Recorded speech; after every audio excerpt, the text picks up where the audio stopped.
It's been a Yeah, the mental health days, we're going to start implementing those as well, with my team.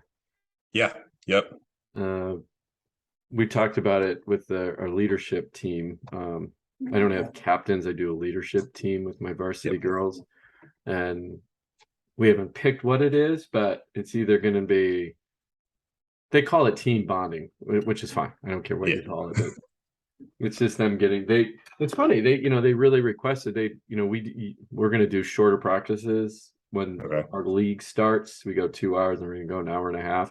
yep, And then they still want to spend time together yeah. for that extra half an hour. Oh yeah, So not every day, but that's when we're going to do our team bonding stuff. Whatever they awesome, whatever very they cool. choose, I don't care, right? Yeah, yeah, All whatever they want to do, or sometimes nothing. It doesn't matter. yeah. I always thought about it because they love kickball, they love wiffle ball, they love just anything that's a little bit out of the ordinary, Yeah. And as at my parent meeting, so I just had that on Wednesday, and I brought up, about if you ever feel like your kid's mental health is in a situation, make sure you talk to me. That way I can, Right. do my part, because I know it's definitely getting uh in the news, and we're Yeah. we're starting to kind of recognize that a little bit better. And they're kids, right? And their kids. They are they are kids. Yeah, we forget that sometimes. So, Yeah, yeah. all It's right, well, it's let's dive into why we got on the phone call in the first yeah, place. So, maybe a little bit of background, grade you're teaching in your particular situation, and let's see if we can solve it. yeah. Um, so kind of and of course this is a fantastic problem to have, but and my number now is 28 kids. So Yeah. I am the at school here. I'm the head junior high boys basketball coach, and so that falls into both seventh and eighth grade. They each have their own schedule, but do practices together for the most part. Yeah. Um, but that's a lot of kids, Yeah. and I want to Yeah. make sure that everybody's getting the reps they need, and I'm basically meeting everybody's needs without giving them the opportunity to get distracted on the sideline, I guess. Right. And Yeah. I know that's with this age, because it's again seventh and eighth graders. They're junior high boys, and they're going to do what junior high boys do, and want to make sure that I set them up for success, I guess. Yeah, no, absolutely. So 28, you said, right? Yep. 20. And Yep. you practice how long? So here at the beginning, these first 2 weeks, I'll do 2 hours, Mhm. but then kind of similar to what you said, I'm going to cut it back to an hour and a half once games get it going. Two Trying to hours, do it. 5 days a week? Six? Yeah. So this week and next, I'll do 6 days a week, Oh, you just to will. kind Okay. of Yeah. Kick started. jumpstart everything. But then once games start, I mean, really practices are going to be lucky to get 3 practices in a week, just because we'll have Right. 2 game days a week, and um, cut out the Saturdays, give them their Saturdays back, and So you have no assistant, you said, unless that's changed. I think I have one now. Okay, I good. do have somebody that applied for it, and there's no reason they shouldn't get it. Yeah. Um, so I will have an assistant here for these 2 weeks. I will have so here in the high school boys coach and I have a great relationship, and Oh, good. when I took this position, he was excited, because we both kind of have a lot of the same mindset, where we don't want to teach the kids a new offense every 2 years, or we don't want to, we're not trying to teach them new stuff every couple of years. We want them to be better basketball players and work Right. on those skills, and not have to worry about all the other stuff. So his season doesn't start for another couple weeks, so he'll be able to help me these first couple weeks too. Um, but then after that, it's down to me and hopefully the assistant, and trying to. I guess my biggest concern is not wanting to, because I could split them up, do a seventh grade practice, do an eighth grade practice, right? Yep. Yep.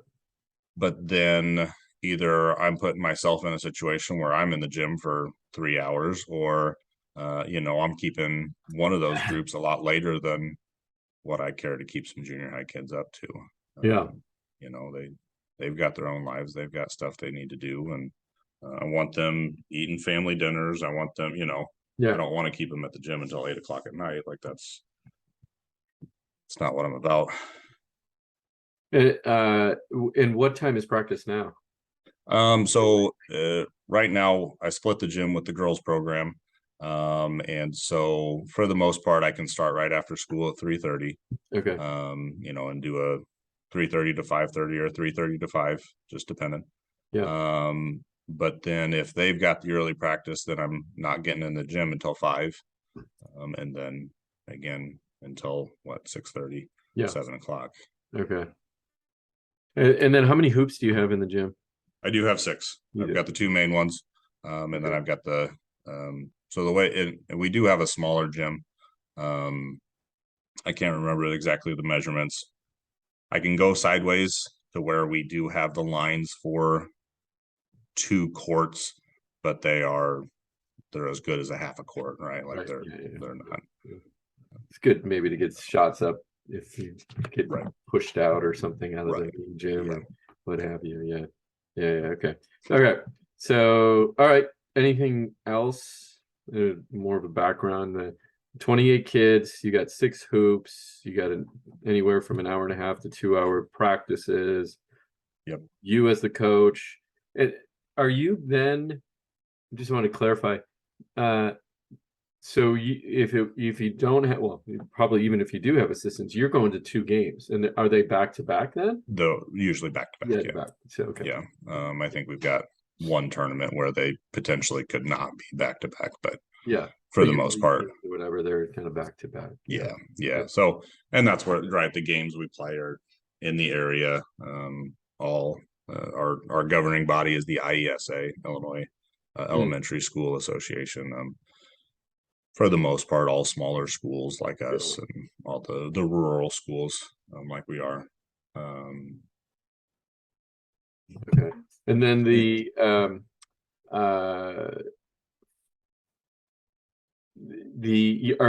the teams mixed, or you have to strictly 7th, strictly 8th? There's nobody. So, and I don't have to strictly 7th, strictly 8th. 7th graders can play up.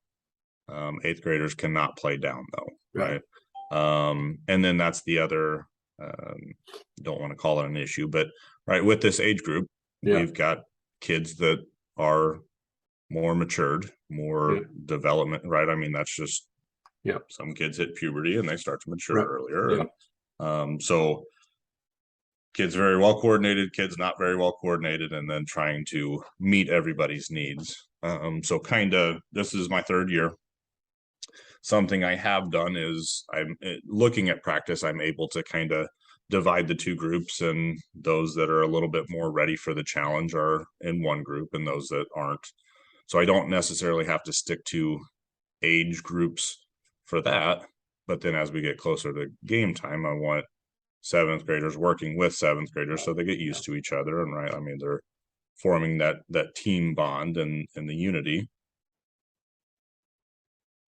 Yeah.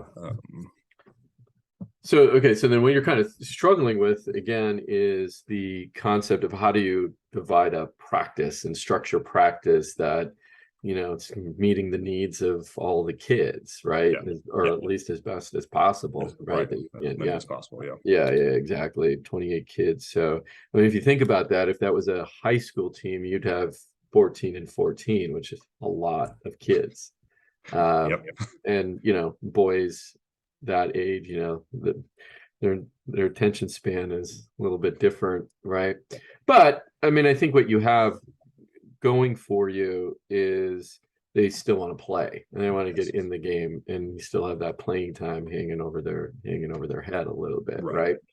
And depending on the everybody plays type of rules or no rules, right? Yeah. And do you have that at all? I mean, it's just, I do not. I mean, that's a little bit more, I've imposed that to where I do want everybody to get some time.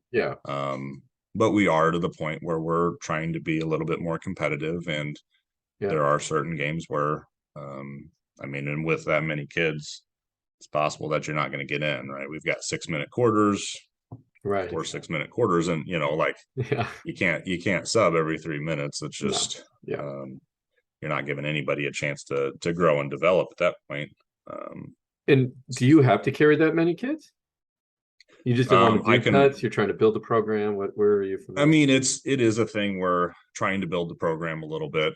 So historically, with us being a rural school, small school, I think our junior high enrollment is currently at 70, I think, and that's probably the highest it's been in a while. No, we're at 90. I'm sorry, and that's the highest it's been in a while. So you have 90 total, and In the 28 are coming out to play yeah. basketball. It's amazing. Yeah, it is. It's very awesome. And historically speaking, we've never done cuts at a small school. We, we're usually fighting to get kids involved, right? Like we're usually trying to talk kids into it, or, just trying to build that school spirit, I guess, with them. And so, I can roster 15 again, according to IESA rules. I can do that. Oh, okay. So there is a limit, but okay. There is a And limit, is it split evenly? Is it 14-14? It's pretty even. I think it's ish. I think it's 16-12 or 15-13. Okay. Yeah, so it's fairly even. Still, yeah. Okay. So and again, right, trying to build the program. Back to the high school coach, he's, there was one year I think he currently has 3 seniors. I mean, there's been some years where he's gotten 1 freshman, or 2 freshmen that transitioning from junior high into high school. And obviously kids are going to change their interest, and that's going to happen. I mean, you don't expect everybody to continue with it. But the more we can have at my age, right, at the 7th and 8th grade, the feeder program, right? Right. And that's, kind of sort of what we're trying to totally do. Makes sense. Yeah. And what I guess my first suggestion, you did hopefully get an assistant coach, it sounds like, which will save you a lot. Yeah. And I would think about it, structuring it one, like a high school, you have your JV and your varsity, right? Okay. Or I'd even go one step where you have your developmental team, your JV and your varsity, or if you think about freshman, JV, varsity, where, maybe the assistant coach has to work a little bit more with the freshmen to keep them, or that quote unquote freshman team, the developmental team, but where you want your horses to run, right? Especially those 8th graders. And I'm assuming if you're like most, the talent is wide, right? Yeah. Oh yeah. So, it's frustrating from a coach's perspective as well as from a kid perspective. You're an 8th grader and you're passing to a 7th grader who can't even catch the ball, right? Yeah. So, definitely. And so let's even step back a little bit further. So if you're building a program, even at the junior high level, it's like, what will help you from a kind of a mental standpoint and a structure standpoint is to develop a culture of clear written rules that this is the way we do things, right? And this is, these are our guiding light, right? Because then you could say to them, hey, are you, what's your school mascot, or do you have the Trojans? So Trojans. Are you acting like a Trojan, right? And then you can fall back on there and they can say yes or no. So that will help you from a structure standpoint too, or even from hey, why isn't my son playing? Well, I'll tell you why he's not playing, because he broke one of our rules. Right. And I wouldn't call them rules, I'd call them guidelines, right? Better term, right? Principles, or whatever you want to, standards, right? Standards is a good one. I like that. Exactly. And make sure everybody knows what they are, right, including the parents, and you're sharing that out, and have your parent meeting, assuming you have one. Already had one. Okay. And do you have standards now that you're I've got I've got my policy handbook, I guess, if you kind of thing. is it something easy for the kids to remember and recite? And so, and I mean, that's a good point, right? Yeah. There's probably a few of them that are a little bit wordier, right? Kind of a little Yeah. bit. Last year, I know I had worked on creating just a one pager, kind of in kid friendly language, or student friendly language, to have those there. And I know with at least my classroom expectations, I do have those, because then that's, especially at junior high, that's what it's about. Like I'm trying to, and that's what I told my parents the other day, or told the parents the other day, is that, yeah, I like basketball. Yeah, I'm about basketball, but at the end of the day, I'm trying to raise, good quality men, right? Like this is exactly right. this is where it's at. That's right. Yeah. And so, and I do have those standards. And I guess now that you bring it up, right? Yeah, sure, I could make them more recitable, right? Yeah. Something that is easy to remember. Our big program standards we're relentless together, right? So if we've got those two, right? Draft off of those, right? Because what I assumed, you said you're working really close with the high school coach. Yep. Are you one big school then? Yes. Oh yeah. Sorry. Yeah. We're one hallway, all the way K through 12. That's great. Get those in early. Yep. Just borrow from him. Make sure they're recitable, and by the time he gets them, he doesn't have to teach them. The expectation is already set. And again, why I say that's an important part of that. With 28 boys, right? I've coached 28 boys before. I know what happens with 28 junior high boys, right? They're jacking up shots, they're hitting each other, they're throwing balls at their heads, they're right. And if you don't have those standards, then the things run amok, and you can easily just say, is that the Trojan standard? Right. Yes or no? No, coach, right? And then so easy enough, right? Saying anything else other than that, is that the Trojan standard? Right. Yeah. Easy enough. Yeah. And so for example, ours at the high school, I created what we call the red dot. It's the red dot way. And it stands for something. It's rebounding, efficient scoring, defense. Those are all our basketball stuff. Because so now all the girls know what's our most important stats: rebounding, efficient scoring, and defense. Right. Okay. Yeah. And then the other three things are more of our culture things. So driven or drive, open, together. So drive, right? It's a basketball term too, but in this case, it's double meaning. Yeah. Open is also I'm open, right? Basketball term, and then together, of course, right? So drive is just like having, energy and effort. That's how we describe it. You have that energy and effort you bring every day to practice. Don't expect you to be in a great mood every day, but you better bring effort, right? And energy, period. And then open is just open to new ideas, open to other people and the way they think and the way they feel, hearing both sides of a story, right? Those are kind of those life skills that we all need. And then together, right? It's just we do everything together. So what they started doing on their own because of these, we have a scrimmage, and they think of what the quote unquote punishment is for the loser, right? There's always a consequence. And lately it's been wall sits. So it's a 2-minute wall sit at the end of the scrimmage. And they all do it together, even the winning team. Yeah. Right. Yeah. And they're like, hey, we're in this together. Yeah. We won, we're gonna do it together. And I'm like, tear up a little bit, right? Yep, you sure do. Yeah. So anyway, that's just an example, and they know it. What's the red dot? And there is so at the end of practice, we physically give out a red dot. They choose who gets the red dot. It's a little sticker that we put on a board, and we keep track of it. Yeah. Right. And everybody sees who's got the most red dots, and they're all trying to perform. Sure. Yeah. Right. And get a red dot on the board. We then put a red dot. This is actually how it started. We put a red dot on their hand during a game with a Sharpie. Okay. And it goes between your pointer finger and your thumb. Very strategic. It's a pressure point. And when you're feeling just maybe out of control, out of sorts, or hey, what do we stand for? Everybody just grabs their we're red dot. Right. Okay. Grab that just as a reminder when they're doing and like, maybe I slacked off. I see, red dot. I get it right.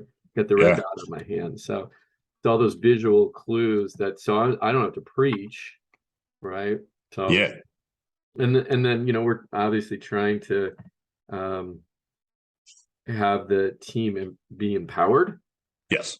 And that's another thing to think about too. And I know that they're, like I always say, they're learning. They don't even know what that means. How do they're used to us speaking to them. Yes. And right. so for them to, and especially you're a teacher, right? They listen to you all day in class, right? And you're the authority, and you say what goes, and you dictate their grades. You know what I mean? It's like that's the thought process. But now you kind of open it up to them and give them choices. Like, for example, not that you might do this, but this is part of our leadership council. We don't have captains. We have a leadership council. It's our seniors. Okay. Now we'll add juniors to that too next, and then anyway, I don't know if you want to get into the details of that, but it's a leadership council. The seniors lead that council, and then they're each responsible for something. And what I mean by something, what music are we going to play in the gym? Okay. Right. What restaurants are we? And they have a committee, and they can bring on other people. I know that sounds like a minor one, but or we will have our team dinners. Okay. So someone will be in charge of the team dinner with juniors, sophomores, and freshmen helping. Where are we going to have it? What are we going to do? Okay. Where is it going to be? What's the structure? Is there a theme? Yeah. Right. So it gives them, right, empowering, and then twice a year. And I'm just doing this year. So if my students are listening, like, Coach, you haven't done that. Like this year, they're going to do practice. They're going to do a practice plan on their own.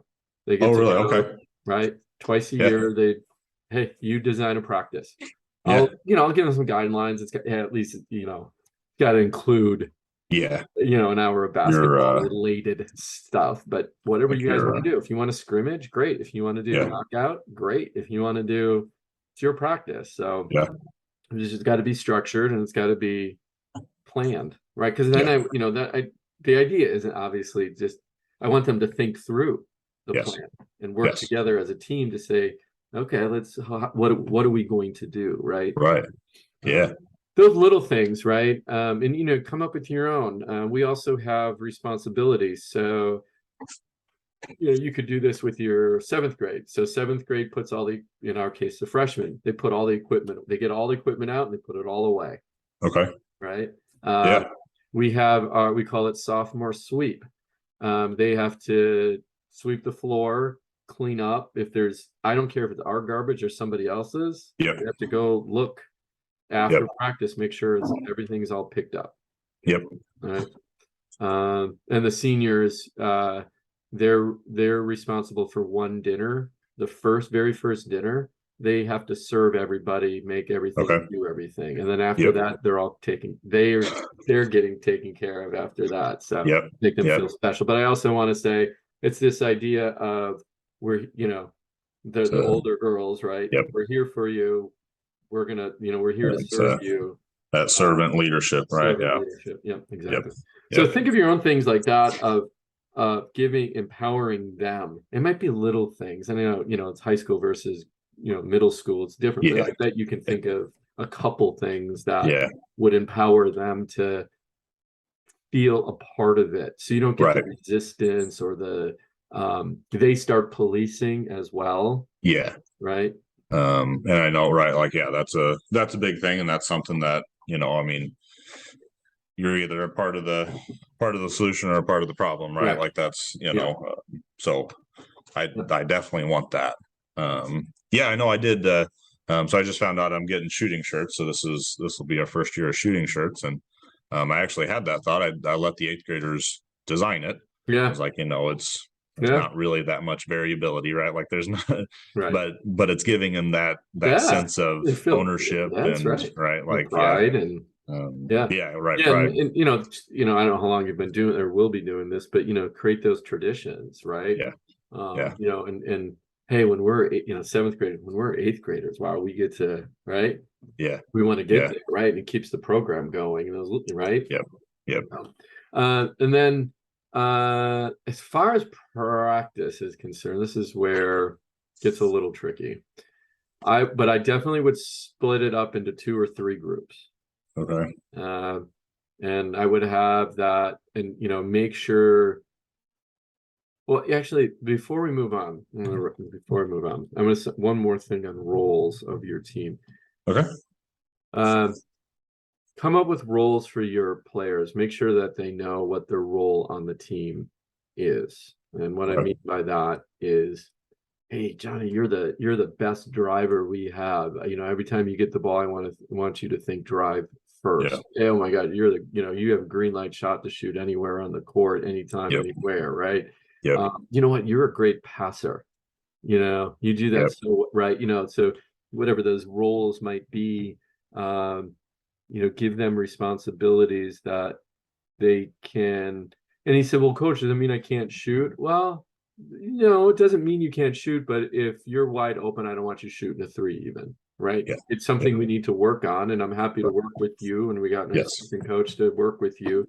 But you this is your role on the team is to support us in this particular way where you're really strong right now. Yeah. And we'll work towards those other things by the end of the year. Is that something you want to work towards? Yes, coach. Right. Yep.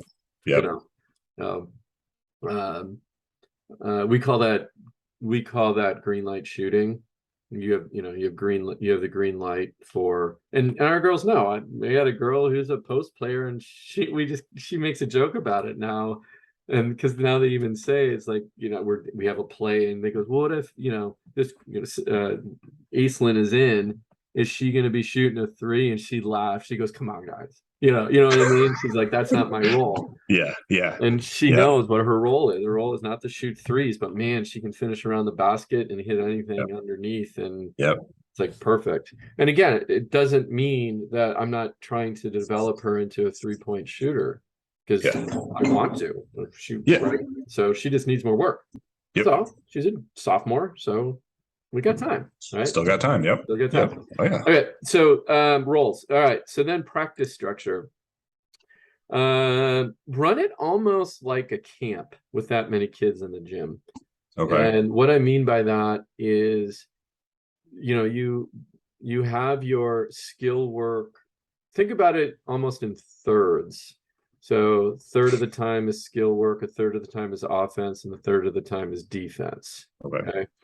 And then have you listened to or gone to did you go to the practice webinar? I did, with your four quarters. Yeah. So that's another way to then break those up into the 4 quarters. So you have some structure to that. But when I say a camp structure, is if you have 6 baskets, right? Teach them, one skill, quick hitters, 2 to 5 minutes. They're working, you're teaching, and then they go out to those baskets to learn, and then come back together, and then, right? And you're constantly working. Again, what's your role? Your role is not to win. Your role is to teach them how to play and work on the fundamentals, right? Yeah. Make them better men, so that, the varsity's job, their job is to win. They're going to win, right? Yeah. Right. And if you don't do your role, they're not going to win. It's going to be all part of the system. Yep. So, and you'll win, as long as you're teaching them the fundamentals. Yes. And structure. Maybe you already did this too, but think about the 3 things you want to be great at. Right. I talked about that the other day too. Just like write them down and make sure you and your assistant knows. Make sure your families know. These are the 3 things we're going to be great at. These are the 3 things we're going to be good at. These are the 3 things we're going to be okay at. And this is one thing we're not even going to spend any time on. Yep. That way, why isn't he full court pressing? I can't believe he's not pressing. Oh my God. Parents going crazy in the stands. Well, when I played, we get repressed all the time. Like, okay, guys, I have 2 hours. I got 30 kids in the gym. Can't do everything. And don't feel like you have to or have the time to, or you'll go crazy. But that kind of the camp structure where you're breaking them up, they're working on a skill, and then they're doing small-sided games. That way you can also split them up by talent, and nobody's going to feel like, Yeah. Oh, why am I not with Right. so and so, right? Yep. This way you can match them up a little bit better too, so your horses are getting a little bit better. Yep. And working against people Pushing each other. pushing Yep. each other. Yep. And yeah, and make it short. So one thing, max 5 minutes, and then move on. Bring it Okay. together short, because if it goes too long, what that's going to be with. Yeah. Right. It's depending on what it is. I mean, if you're allowing them to scrimmage for 2 hours, they'd be like, woohoo, right? Yeah. Very much so. Yep. Yeah. And because the other problem is you have 28 boys, and let's be honest, you can't fine tune everybody. So if you break them up, exactly, okay, I got my horses here. I really want them to push themselves. But then on the other end of the gym, you have your developmental kids together, and I know exactly what they need. Yeah. They just need to be able to dribble, and right, and maybe just even pass and catch. So the emphasis, you could have one drill, but the emphasis for those groups is different. And that you don't say that out loud. Hey, I want you to focus on this part of the drill is passing, and you just go over to that group. Hey guys, you know what? On this, really focus on your passing. Right? Yes. You're just walking around. Yes. In that case. And your assistant is too. Yep. And that way, the smaller groups means less chaos and less opportunity for trouble. Right. And then the other thing is, make your practices competitive, and in that skills session, have your things that you're tracking. So have those drills. That shooting drill obviously is an easy one, right? That's easy. Shots, yeah. And then when your scrimmages come, then you can focus on points for defense. Okay. Right. Like Yep. Yep. But the shooting drills, obviously, or you can even break the kids up into baskets and do timed drills, right? So that's always a good one too. X number of shots and Y number of time, or just dribbling for 30 seconds. Yep. But they're all split up. Yep. So, I mean, it's another thing, right? Maybe it's just dribbling around cones into a layup, or right. Yep.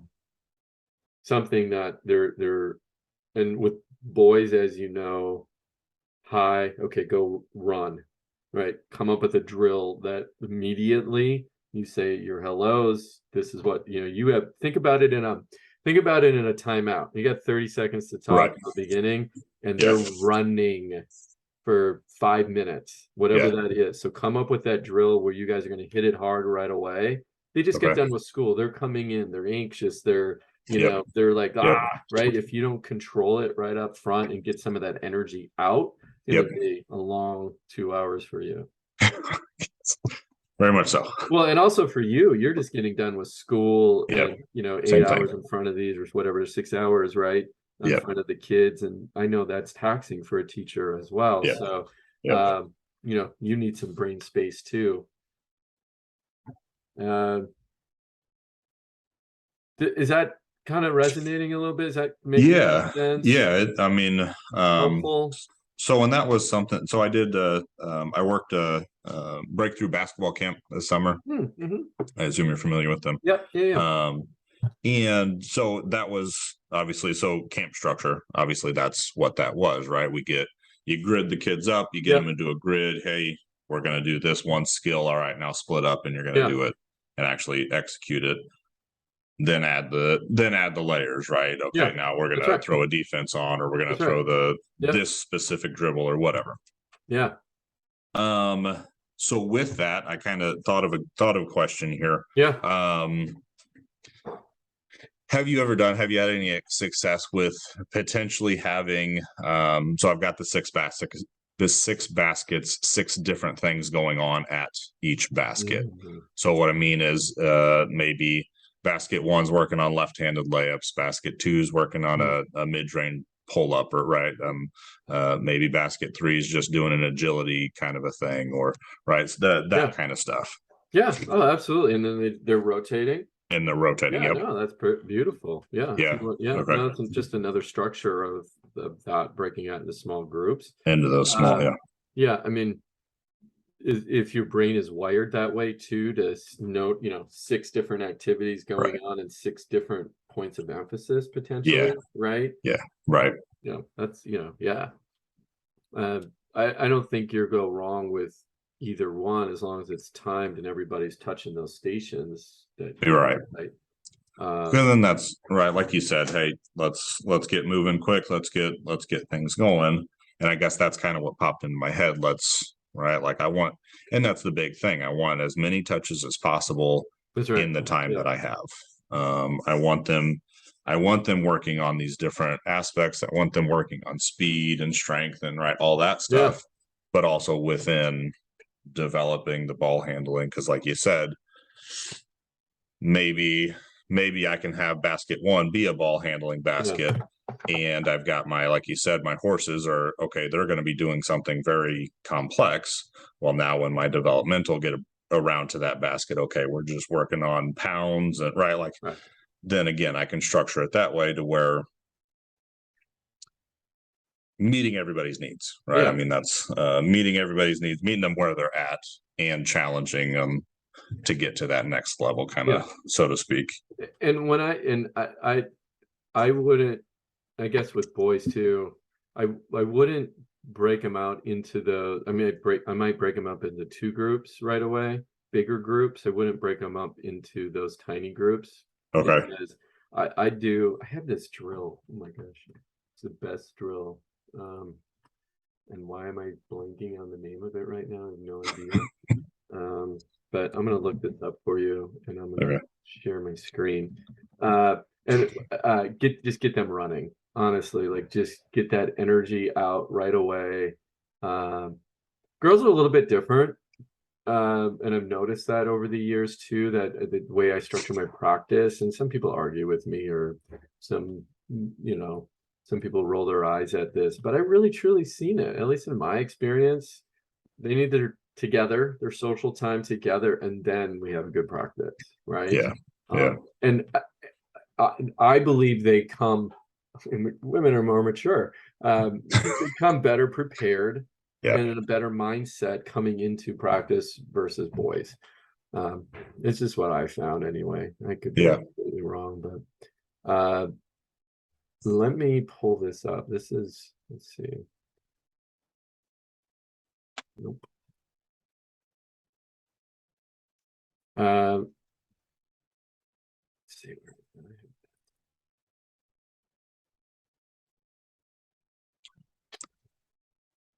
I know it's in my 8th grade plan, so.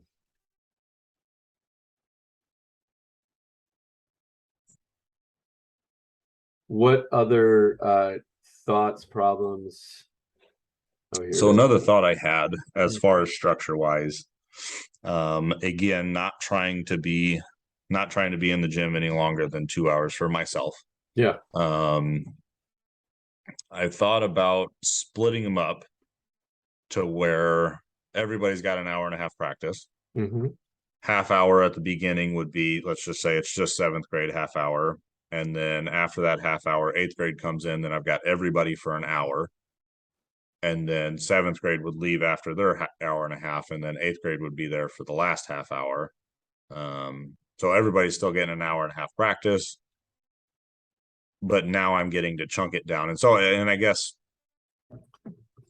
when I'm thinking about needing to do something like that is when I'm doing maybe a little bit more teaching. So if I'm looking at maybe a specific offense, or if I'm doing a set play, if I'm doing a baseline out of bounds play,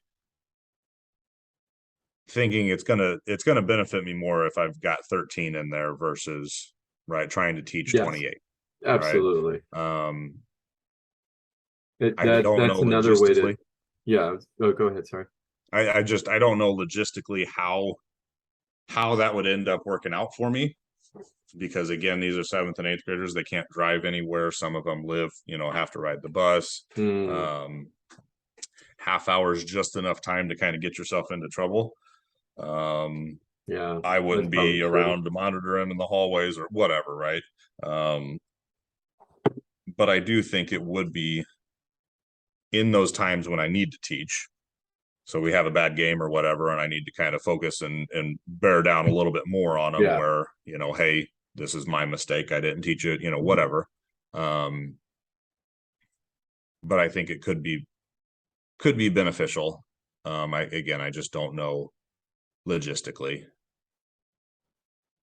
Yeah, it could be. It is a little bit more on you to you do have that issue of boys running around, not unsupervised, and what would they do? You'd have to have a plan for them, and that half an hour is like, do I go home? No, not really. Right.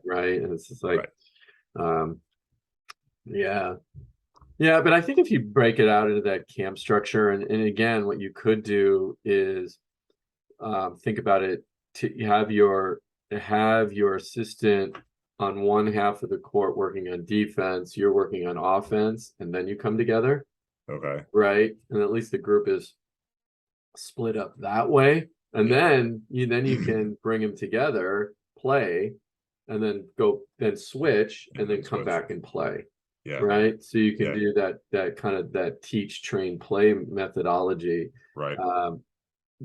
And because you empower your assistant coach as much as you're comfortable with, because the kids are going to get sick of hearing your voice. Yeah, right. And yep. they're going to tune you out, and he might have a different perspective. I mean, it might be a great perspective or a different way of teaching it than you would. And plus something happens to you, right? He can step in, and they have respect for him. He's not like a substitute teacher. Right. Right. Yeah. Yep. This is the drill I wanted to show you. It's one that I found. I think actually this is from Breakthrough Basketball. I love this drill. We run it for 5 minutes, and it teaches so many skills, and it gets them running right away. So you have 2 lines of rebounders here in the blue. Right, they're throwing up a ball against the backboard, catching it, pivoting. Right, so they're rebounding, chinning, pivoting, turning, passing out to the wings. And however you structure yours, in this case, it's 2 and 5. As soon as the rebound happens, they're taking off down court, so we're throwing ahead. Okay. You don't have to do that. You can just keep them stationary then and then go. But maybe in high school, they run down.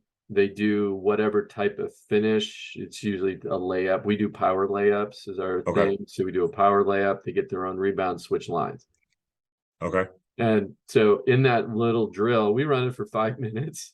It's long for 5 minutes, and they're running, right. And we're like, I said you could either do this and have a lot more fun, or do lines. What would you rather do? Right.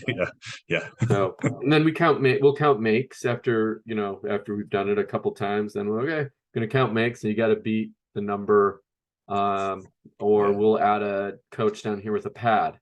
Okay. Yep. A little bit of defense in there, something where they're running into the pad. So then you can see the progression, right? Or you might want to do it for 2 minutes, but you have to hit a different number of shots in that time frame. And so that one drill, you could have a lot of opportunities and new things that you could try. Yep. Or you could just even have one line, so then you can change your finishes, or run 2 baskets, if you're going diagonal on a gym floor. Then I see. In that 2 minutes, they're getting a lot more reps in with fewer people per basket. Right. And then they're competing against one another. Yep. Right. And and then if your 8th grade team is really that much better, give them a handicap, right?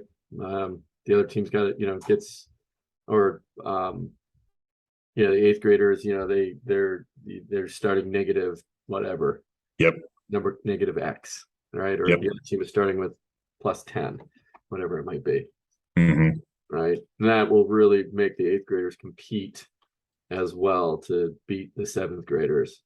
Yep. And the 7th graders will make sure the 8th graders don't beat them. Right. Then so you're just creating this competitiveness between even the 7th graders and the 8th graders, which they'll be much more focused.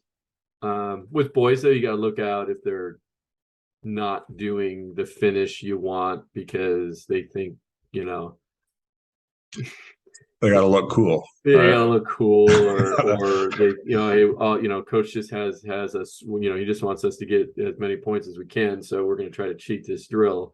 Yeah. Right. Yep. Whatever that might be. So Yeah. You know, yeah. Anyway, I think you get my point on that. But get them out running right away, and then you have their attention, and then meet up after that 2-minute drill, 3-minute drill, whatever you want to make it.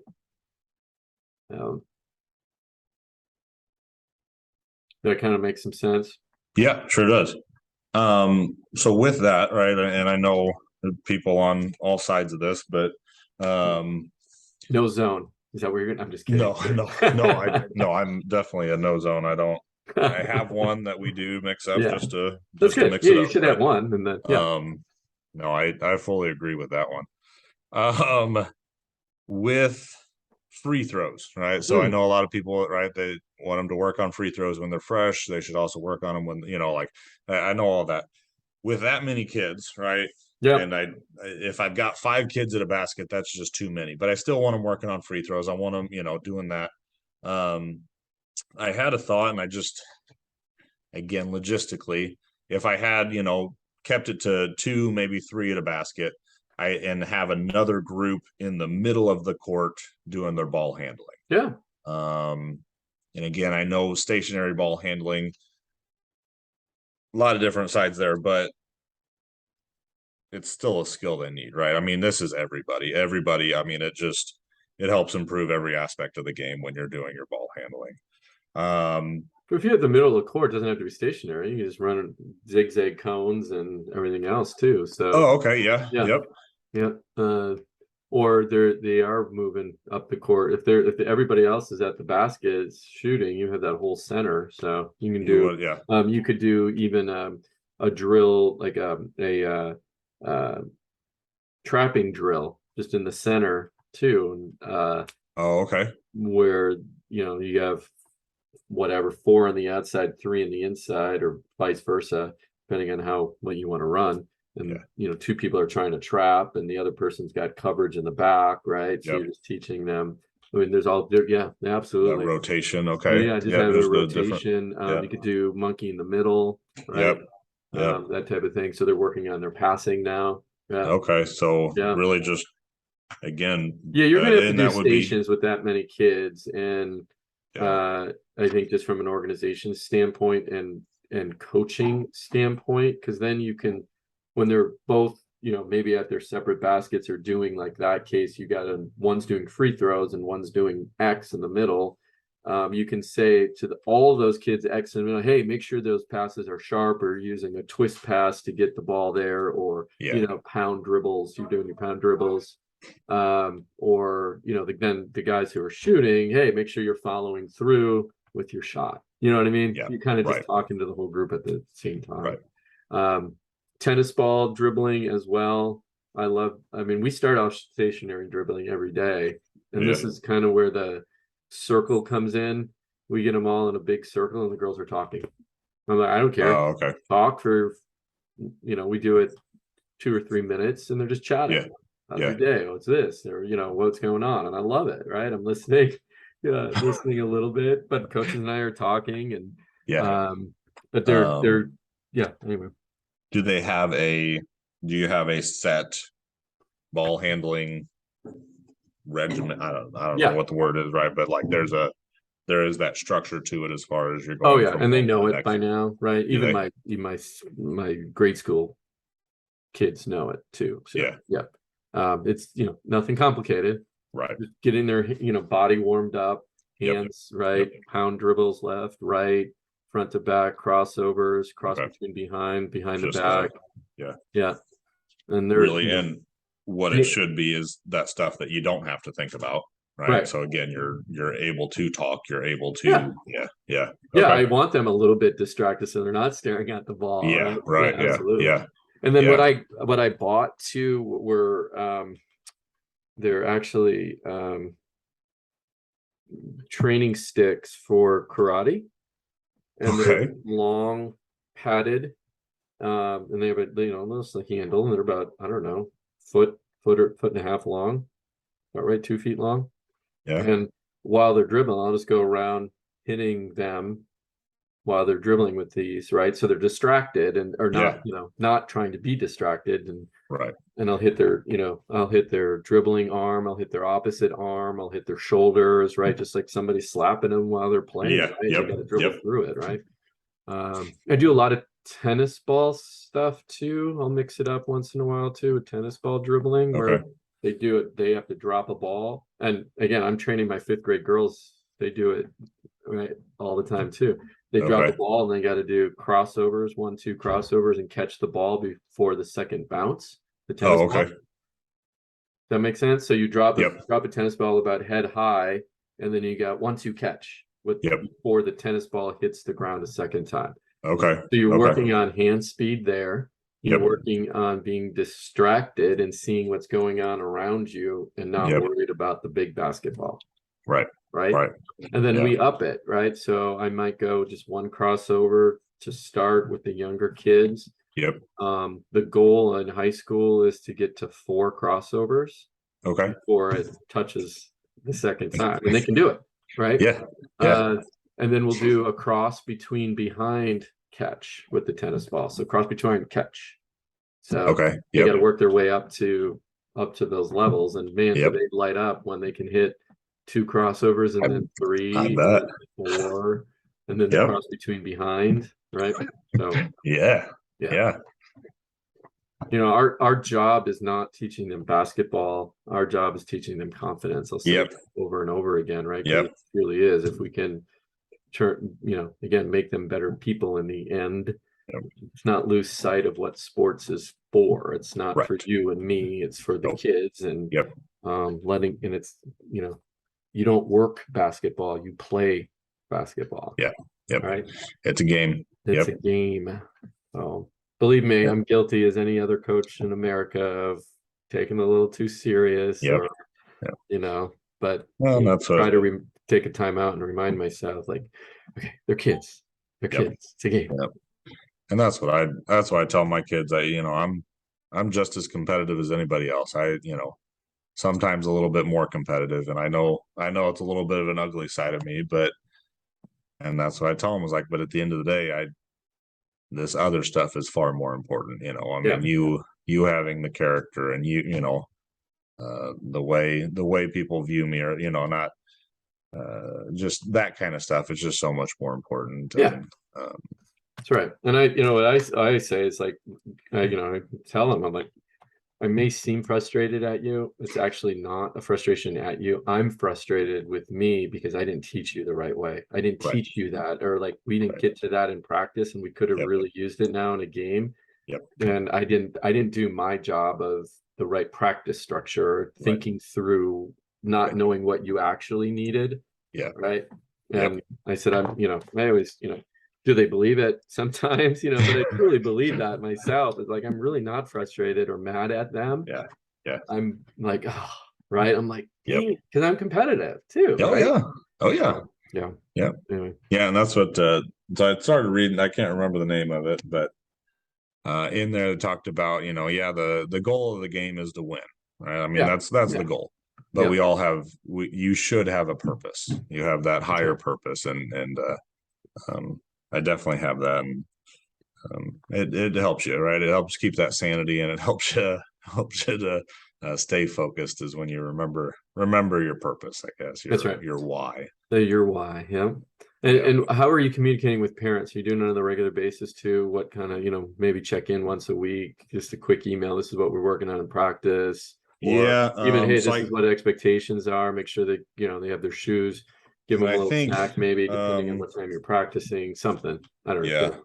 So I know I've not done a great job of it past few years, but I had picked up it was a proactive coaching booklet for Compete, and so they go through the traits of an elite competitor. And so I'm going to start working on that with my team. And so I had the thought that would be a great thing to send out a weekly email to the parents and just say, hey, here's the one we're focusing on. Keep an eye on it at home, or just talk about it at the dinner table, or whatever, just to kind of help me out, or we're on the same team. right? Yeah, Like that's right. we're It both is. Yeah. we're both wanting the best for your kid, and so Yeah. yeah, I think that's going to be a big one that I do this year is just hey, here's the focus for the week, or here's That's the, good. Yeah. just Yeah. And tell me again, what was you bought a book just so listeners, I mean, yeah, it's from proactive coaching, sorry. And the name of it is Compete. okay, I'll put And that in the show note. yeah, they're a great organization. I follow them on Instagram and Facebook, and a great message. I thoroughly appreciate what they do. I can't remember where they're out of, but Yeah. they've got gobs of booklets, and they do in-person stuff. I never close enough. You're in the middle of cornfields, Illinois. we don't we don't have a whole lot. Well, I grew up in the cornfields of Fond du Lac, Wisconsin. So Okay. yeah, Yep. on a farm. Yep. Yep. Yeah. No, we're a nice little farm town, population 2,000. Actually, and that's I'm a little biased to it, but this is where I grew up. This is where I went to school, K through 12. I teach in a classroom that I learned in, and I took over for my junior high basketball coach. Oh, wow. He was Oh, here wow. for That's awesome. whatever 20 some years, and then Yeah. Oh, he that's went so out cool. with COVID. He had already planned on retiring, but then that was the year that he retired, was the COVID year, and did made for a nice first year coming back, because we didn't really have any state or regional or anything. There wasn't. Made for a good first year of coaching. Took a little stress off of me, but yep. So I like it around here. Yeah, good for you. My wife doesn't. Not too long ago, my junior high coach passed away, and it's just like, your memories flood back of that time. And I wish I would have stayed in contact with him. They have such a big impact. We spend so much time, and of course, then you don't get it, right? It's not until we're old and have our own kids, and then we're like, oh, okay, I get it. I'm gonna go look Coach Flitter up. See, you know what I mean? Yeah. That's the curse of a teacher or a coach, right? Yeah. It just is that thankless job, and it's not why we do it. No, that's not why we do it. Yeah. All right, Coach. Is that was that helpful? That was helpful. Yep, that gives me a little bit of peace of mind there. So we do start on Monday, and that'll it gives me some good stuff to work off of there. I know this is a little bit harder, but film practice, right? If you want to share it with me as well, take a look at it. Okay. Maybe give you a few pointers and tips there. Or don't hesitate to reach out, and please, I want to know how the season ends. Yeah. All right. Yeah. And, thank you very much. When you get stuck too, right? Because there's going to be there times where you're like, am I doing this right? I feel like we all feel like you're on an island, right? Yeah. So well, you do, and it's a long season, and a long season. Yeah. I think we do all feel that. Some point in the middle, you're just out there on that island. In the middle is in November 1st. Is that right? Yes. Yeah. Once that snow starts, I guess you get snow there. No snow. Once that snow starts to fall around here, it makes life a little interesting. The Midwest is still getting snow. barely, but not as much as we used to. That's for sure. And the cold, though. That's why I moved. I got out of there. I couldn't stand it anymore. Yeah. No, that's my wife's constantly talking about how she doesn't know why we live here. She's wanted the heat on since it was 65 degrees outside, and my wife I shouldn't say this. This is recording. She's like, honey, I'm going to turn the heat on this morning. We're in California. I'm like, yeah, put an extra layer on. Yes. We're not turning the heat on. Nope. Grab another blanket. I'm embarrassed to say how cold it was. I'm not going to tell a guy from Illinois how cold it was. No, it's all right. Yeah. So. No, we did. I think this morning was our first sub-freezing morning It was 30 degrees outside this morning. Oh wow. Okay. Yeah, it's getting serious now. Yeah, Yeah. now we're into it. All right, good Coach. Hey, deal. this has been amazing. It was Yes. awesome to meet you. Thank you for sharing your Yes. story. Yep. Again, if I can be a resource, let me know. Yeah, thank you very much. I appreciate it, and I'll let you know how things are going. Awesome. Have a great rest of your weekend. Yeah, thanks, you too. All right. Take care. All right, bye.